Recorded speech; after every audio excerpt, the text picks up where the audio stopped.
ciudadano. Es decir, yo estoy de acuerdo que los territorios tengan un mínimo de peso de salida, por decir así, en la ley, pero los votos son básicamente los ciudadanos, en el siglo XXI sobre todo, ¿no?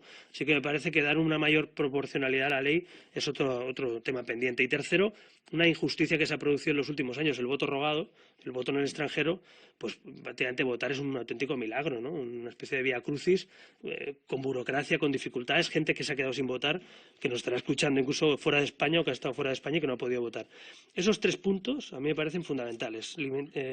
Abrir las listas electorales, proporcionalidad en el voto, que valga los votos más o menos igual y que el voto vuelva a ser en extranjero fácil y ágil y modernizar el voto, me parecen 3 elementos que nosotros vamos a llevar a ese debate. Ojalá nos pongamos de acuerdo, no va a ser fácil, son las reglas de juego, pero me parece que tiene que haber como mínimo un acuerdo básico en estos 3 asuntos, ¿no? ¿Con quién se va a poner de acuerdo Ciudadanos para sacar esto adelante si el PP no quiere? Bueno, efectivamente son, pues todos los grupos de la Cámara participan en esta ley. Se necesita una mayoría absoluta, es una ley orgánica. Yo diría que incluso es aconsejable una mayoría más amplia, porque cuantos más seamos en una ley tan importante mejor. Pero también es verdad que hay mayorías con el gobierno y sin el partido del gobierno, ¿no? Nosotros, por ejemplo, en Murcia hemos cambiado la electoral hace muy poquito, ¿no? Y creo que es justo porque ahora valen todos los votos igual. Antes no valían igual en Murcia, por ejemplo, ¿no? Pues a nivel nacional espero que con Podemos, por ejemplo, en algunos temas, en el tema de desbloqueo de listas, en el tema de la proporcionalidad, yo creo que podemos llegar a acuerdos. Con el PSOE, teóricamente, por lo que han defendido históricamente, debería ser así, pero nunca han querido cambiar la electoral. Veremos cómo se posicionan. Y es verdad que el PP, en el tema de proporcionalidad, pues el PP está muy a gusto con esta ley porque los votos no valen igual. Y el voto, sobre todo en grandes zonas con mucha población, vale mucho menos, y yo creo que eso al PP, en el perfil de votante que tiene ahora, pues le interesa más, ¿no? Pero ya veremos qué pasa. Yo creo que sería muy difícil de explicar a los españoles que se abre una ponencia de una nueva ley electoral y que no hacemos un voto más proporcional, ni se desbloquean las listas, ni solucionamos el tema del voto rogado. Pero en todo caso, confío que una mayoría de más de 175 escaños sí que la consigamos, ¿no? Esto lo han hablado Pablo Iglesias y usted, por ejemplo. Hemos comentado una cosa. De hecho, tenemos pendiente hablar con Podemos también en el Congreso de los Diputados del tema de la limitación de mandatos, de aforamientos y de este tema. Y creo, viendo el programa electoral de Podemos y el nuestro, que a pesar de que hay diferencias en el modelo electoral, creo que sí que puede haber un espacio mínimo de entendimiento, ¿no? De hecho, hay otros temas como el de la puesta en marcha de la comisión de cajas, por ejemplo, del saqueo de las cajas de ahorros, donde Podemos y Ciudadanos han hecho pinza en el buen sentido. Hemos hecho piña, por decirlo así, para empujar, porque el PP y el PSOE no querían que se investigara el saqueo de las cajas de ahorro, por motivos obvios, viendo quién estaba al frente de esas cajas, ¿no? Entonces, me parece que en algunos temas muy transversales no hay que tener miedo a empujar en la misma dirección por el bien del país, ¿no? Y por eso, en temas de regeneración o de ley electoral o de lucha contra la corrupción, pues bienvenidos sean todos los que se sumen a esas tesis, ¿no? Ha dicho pinza. ¿Hay pinza en el mal sentido entre Ciudadanos y Podemos? Hombre, pinza a mí lo digo en sentido ideológico, cuando Claro, un bueno, partido que sí. se define de extrema izquierda y un partido de centro, a pesar de las diferencias ideológicas, coinciden en que hay que cambiar la ley electoral. Y a mí me parece sano, como podemos coincidir con el PP o con el PSOE en que hay que defender la Constitución o que hay que defender la lucha contra el terrorismo. Es decir, me parece que hay que perder el miedo a llegar a acuerdos con partidos que piensan distinto. De hecho, Ciudadanos es el único partido que lo ejerce. Llegamos a acuerdos a nuestra derecha en temas económicos, en temas de estabilidad, en temas constitucionales, pero también en temas sociales podemos llegar a acuerdos con nuestra izquierda, ¿no? Entonces me parece que eso es sano. Se parece bastante más, yo creo, a lo que es la sociedad española, menos encasillada de lo que mucha gente piensa ideológicamente, ¿no? Me citaba de la comisión de investigación sobre las cajas. ¿A quién van a llamar a declarar? ¿A quién van a llamar a comparecer en la comisión? Ahora justamente se ha aprobado la creación de la comisión, ahora hay que hacer un mapa de trabajo, una hoja de ruta, por decirlo así, de la comisión, de plazos, son 6 meses creo que lo que tenemos para investigar ese ámbito y evidentemente habrá que llamar a gente a declarar. Yo soy partidario de que nadie se quede que no nos quedemos con las ganas de escuchar a nadie. Es decir, a mí me parece que ante la duda pues tienen que venir a declarar. Efectivamente, ahí pues no se nos escapa, aparte de los técnicos que vendrán, pues seguramente vendrá gente del Banco de España, de la CNMV, vendrá gente de los ministerios sucesivos de Economía, ya sean de la época Zapatero o de la época Rajoy, de antes del rescate, de durante el rescate o después, de la salida a bolsa de Bankia, de las cajas de ahorro, los principales dirigentes de las cajas rescatadas, me parece que, o sus consejos de administración tendrán que dar explicaciones de cómo han gestionado ese dinero público. En fin, es una trama muy complicada. Estamos hablando de 60.000 millones, según el Tribunal de Cuentas, saqueados del dinero público. Zapatero y Rajoy nos dijeron que no nos iba a costar un duro el rescate. Según el Tribunal de Cuentas, nos ha costado 60.000 millones de euros. Una barbaridad. Es decir, ahí podríamos haber evitado muchos recortes y muchos impuestos, ¿no? Así que yo creo que hay que investigarlo. Ya digo que el PP y el PSOE me consta que no tienen ninguna ganas, pero en un país democrático cuando vuelan así 60.000 millones de la caja pública, hay que investigarlo. Así que de momento no queremos vetos, queremos una lista de comparecientes amplia. Es verdad que tiene que salir por mayoría. Hay que convencer a PP y PSOE que apoyen esa lista de comparecencias y esperemos que no veten las comparecencias pues, de principales dirigentes de cajas o de gente de la CNMV, el Banco de España o del Ministerio de Economía, ¿no? Expresidentes incluidos, ¿le gustaría ver a Aznar y a Zapatero por allí? Bueno, yo no sé, todavía no sabemos a estas alturas el listado. Le digo, no quiero vetos, no me gustaría que saliéramos de entrada prohibiendo la comparecencia de nadie, porque me parece absurdo, pero también es verdad que queremos una comisión rigurosa, o sea, no queremos una comisión que sea un espectáculo político, sino queremos ir al grano. O sea, queremos saber por qué salió Bolsa Banqui y de qué manera, queremos saber qué pasó en algunas cajas de ahorros, por qué se han vendido por €1 entidades que fueron rescatadas por millones de euros, queremos saber por qué algunos se subieron los sueldos en esas cajas de ahorros, quién colocó a según quién en alguna de esas cajas. No sé si a efecto de todo eso lo más relevante no sean los expresidentes o los exministros, ¿no? Pero en todo caso, ya digo, que prefiero ir sin vetos y ponernos de acuerdo con los demás. Si hay un acuerdo mayoritario de una lista conjunta, pues mejor, porque eso querrá decir que no hay vetos. Si tenemos que llegar al punto de enfrentarnos a un veto, pues entonces decidiremos si votamos a favor de todas las comparecencias o de una parte de ellas, ¿no? Intuyo que se darían por satisfechos con los exministros.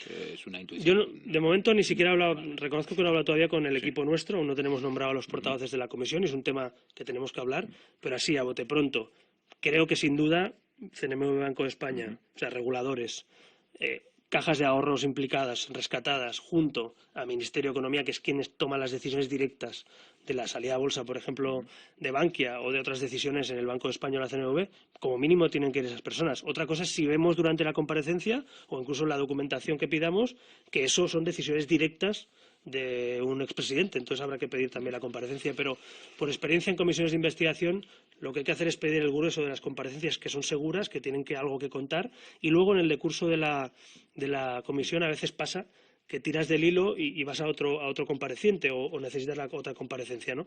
Entonces vamos a ver cómo avanza, pero vaya, estoy convencido que como mínimo los ministerios afectados directamente junto a los reguladores tendrán que venir.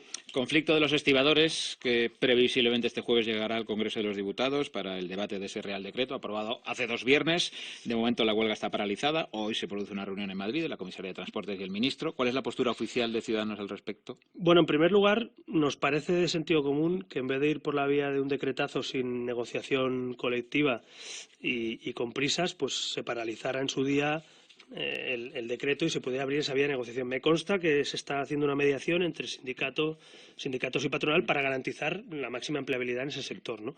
Entonces yo espero que eso dé frutos y ojalá podamos tener esta semana un acuerdo que diga que la inmensa mayoría de puestos de trabajo se garantizan y que a la vez se puede cumplir el decreto. De momento no es así. De momento eso está en plena negociación. Nosotros le hemos dicho al Ministerio que no hay mayoría parlamentaria, que sabemos contar. El PSOE ha dicho que no lo apoya y, por tanto, lo que queremos es un acuerdo entre todas las partes. Reformar el sistema, reconvertir los puertos españoles y la estiba española no es algo que se puede hacer en un cuarto de hora y sin mayoría. Tiene que hacerse con mayoría parlamentaria y tiene que hacerse con acuerdo. Así que si hay vía de acuerdo en la patronal de sindicatos, podremos sentarnos a apoyar o no ese decreto. Pero a mí me parece que a día de hoy, estamos hablando de lunes, todavía no hay acuerdo y por lo tanto no saldrá de momento ese decreto. Vamos a ver qué pasa. El PSOE ya nos ha dicho también que no va a apoyarlo en estas condiciones sin acuerdo, así que quedan 3 días para esa negociación colectiva que yo espero que dé frutos. Esta semana, el miércoles, comienzan las declaraciones en el banquillo del caso Palau, Félix Millet, Jordi Montul. Va a ser una semana, ellos mismos lo dijeron, la semana anterior, muy entretenida o muy divertida por las posibilidades, tirar de la manta, acuerdos de la Fiscalía, con algo más que un caso judicial, porque entiendo que se juzga una parte y una época de una manera de hacer y deshacer en la vida pública catalana. Pues mira, yo tuve no sé si el honor o la dificultad de tener delante a Millet en la comisión del Palau. Ciudadanos fue el impulsor de la comisión de investigación en el Palau de la música en Cataluña.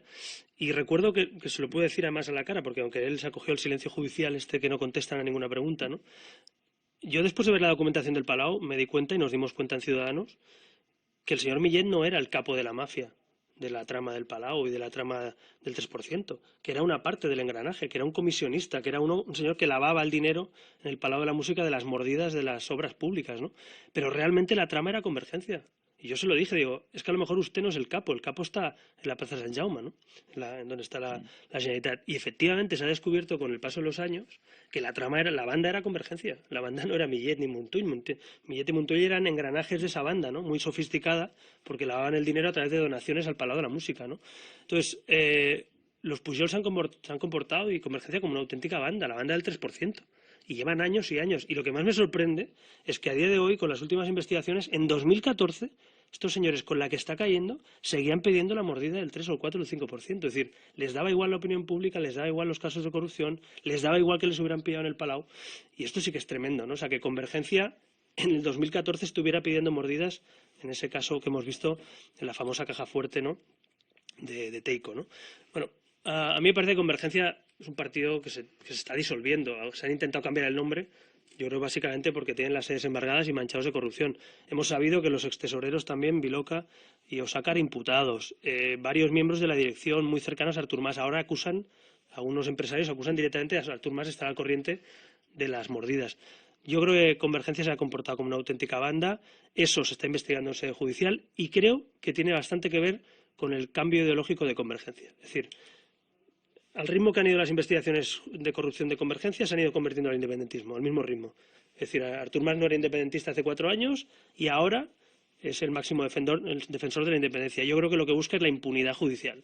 Lo que busca es que no se juzguen los casos de corrupción de Convergencia con una hipotética secesión, ¿no? Entonces, bueno, a mí mucha gente independentista de buena fe pues cree que la independencia es la solución, pero yo creo que algunos de mala fe, en este caso la banda del 3%, Convergencia, básicamente lo que han hecho es huir hacia adelante para protegerse de su corrupción, ¿no? Es verdad que ha pasado en otras partes de España, estamos hablando de otros casos de corrupción, pero en Cataluña hay una diferencia. Ahí todo lo quieren tapar con la estelada. Es decir, en el resto de España te pillan robando y pues el PP o el PSOE o quien sea, y hay casos de corrupción y se critica o no se critica, pero nadie dice que lo ha hecho por España. Pero es que en Cataluña, todo esto que pasa, ves al señor Artur Mas, dice que es una conspiración mundial contra Convergencia, porque realmente lo que son unos patriotas, ¿no? Mire, pues cuando uno roba dinero público o se lleva el 3% del presupuesto, no es un patriota, es un delincuente. Y en ese caso me parece que lo que ha pasado es que nos han intentado tapar con la estelada toda la corrupción que la banda del 3% se ha llevado estos últimos 30 años. ¿Ve a Artur Mas volviendo a la primera línea de la política en unas hipotéticas elecciones anticipadas en Cataluña? Yo creo que ganas no le faltan, conociéndole un poco, ganas no le faltan. Lo que pasa es que ya veremos cómo acaban todos estos casos, ¿no? No olvidemos que están siendo juzgados por prevaricar por un lado y ahora empieza todo el viacrucis judicial de Convergencia por otro. No olvidemos que Artur Mas es el presidente de Convergencia durante todos estos años. El señor Viloca, el señor Osácar, los extesoreros son personas de máxima confianza además de Artur Mas y él lo reconoce, que están imputados. Algunos empresarios, como decimos, empiezan a apuntar a Artur Mas también como conocedor de la trama. Ya veremos cómo acaba eso, ¿no? Así que yo ganas no creo que le falten, pero en todo caso, si el señor Mas se quiere presentar a las elecciones, pues competiremos, porque yo creo que a Cataluña le hace falta un gobierno sensato nuevamente, un gobierno limpio de corrupción, un gobierno nuevo. Y yo creo que, no por barrer para casa, pero creo que Inés Arrimadas, que en todos los sondeos pues la sitúan nuevamente como alternativa, me parece que podría encabezar un gobierno constitucionalista, ¿no? ¿Qué tipo de información recibe, si es que recibe, de la operación Diálogo, de los contactos de la vicepresidenta con Oriol Junqueras, de otros contactos, incluso reuniones secretas / discretas? Bueno, lo que sé por parte del gobierno y que además no me sorprende es que no hay voluntad por parte de los separatistas de bajarse del burro, digamos, de bajarse del camino a la independencia, ¿no? Entonces, claro, cuando tú te sientas con alguien a negociar y esa persona te trae una premisa básica que es o hay referéndum de secesión, es muy complicado dialogar. Yo esto ya se lo advertí en su día también, bueno, lo comenté con el presidente Rajoy, que yo creía que era bueno abrir un espacio de financiación autonómica, de infraestructuras, digamos un diálogo razonable en el marco económico y social, pero nunca poniendo encima de la mesa o teniendo en cuenta el tema del referéndum independentista o romper la Constitución o el Estatuto de Cataluña. Me consta que el gobierno también lo ve así. Lo que pasa es que yo creo que algunos habían puesto muchas esperanzas y después de 35 años de ser socios de Convergencia, como lo fue el PP de Convergencia o el PSOE, se pensaban que ahora en un cuarto de hora se iban a sentar con Junqueras o con Puigdemont y de golpe iban a dejar de ser independentistas. Y mire, no, esto es digamos un tránsito, un camino que llevan ya varios años y en un cuarto de hora no solucionas lo que no has hecho en muchos años, ¿no? Cuando hemos convertido a Convergencia en la banda del 3%, en el socio preferente del PP o del PSOE a nivel nacional, cuando les has entregado pues las llaves, digamos, de de la gobernabilidad en Cataluña sin entrar en lo que se hacía, sin perseguir la corrupción como se debía, sin ver lo que se hacía en la tele pública o en las escuelas o en otros ámbitos, pues claro, ahora que nadie se sorprenda de que el independentismo esté pidiendo la independencia. Yo creo que van tarde, o algunos van tarde, más vale tarde que nunca, pero de momento creo que no da frutos, ¿no? Y una última cosa con otra tele pública, que no es esta, aunque de esta puede decir lo que quiera, solo faltaba. Le preguntaba por un programa de la ETV, Soy Vasco y tú. En ese programa, y se ha montado cierta polémica, se habla de los españoles como paletos y chonis.